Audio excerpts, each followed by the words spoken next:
Good morning, students. Welcome to Kalkaji Institute. Today we are going to start our topic, Chapter 4, Structure of Atom. देखो बच्चों, सबसे पहले बात करते हैं एटम की.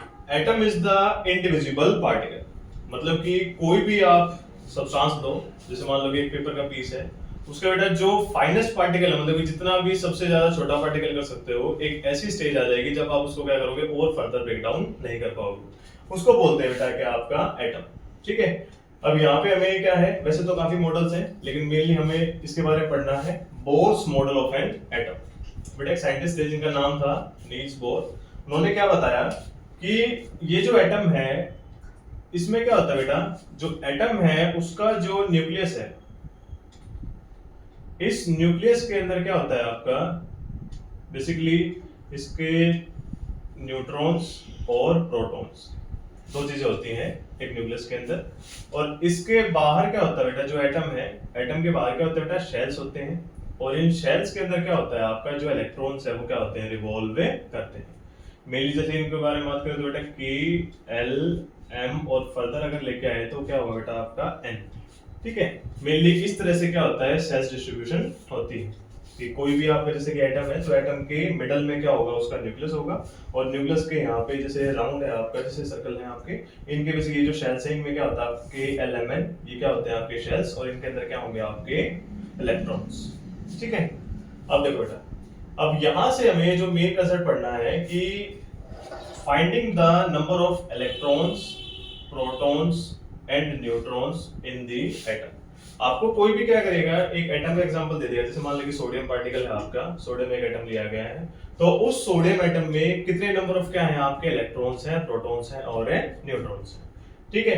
देखो बेटा किस तरह से करेंगे इसको, कि जैसे सोडियम है उसका हम एग्जांपल लेंगे आपका, कि सोडियम में बेटा जो इसका Na है, Na का क्या होगा आपका, जो एटॉमिक नंबर है 11 और एटॉमिक मास कितना है 23. ठीक है.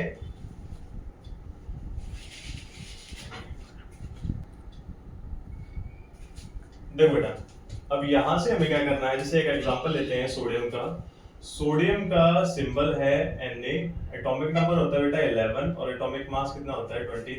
क्या करना है हमें, इसके basically electron number, protons and neutrons, इनका नंबर क्या करना है हमें फाइंड आउट करना है. तो क्या होता है बेटा, atomic number is equals to number of electrons is equals to number of protons. तो बेटा क्या होगा, जो आपका नंबर ऑफ इलेक्ट्रॉन्स है वही किसके इक्वल होता है, नंबर ऑफ प्रोटॉन्स के, और वह किसके इक्वल होता है बेटा आपका एटॉमिक नंबर. तो आप देख रहे हैं कि यहाँ पे सोडियम का एटॉमिक नंबर कितना है 11, तो number of electron equals to number of protons is equals to कितना होगा बेटा 11. ठीक है.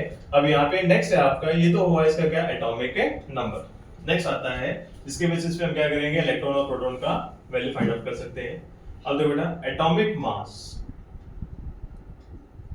जैसे मैंने आपको भी बताया कि अगर कोई भी आपका एटम है, उसका जो न्यूक्लियस होता है, उस न्यूक्लियस के अंदर क्या होता है बेटा, प्रोटॉन और न्यूट्रॉन.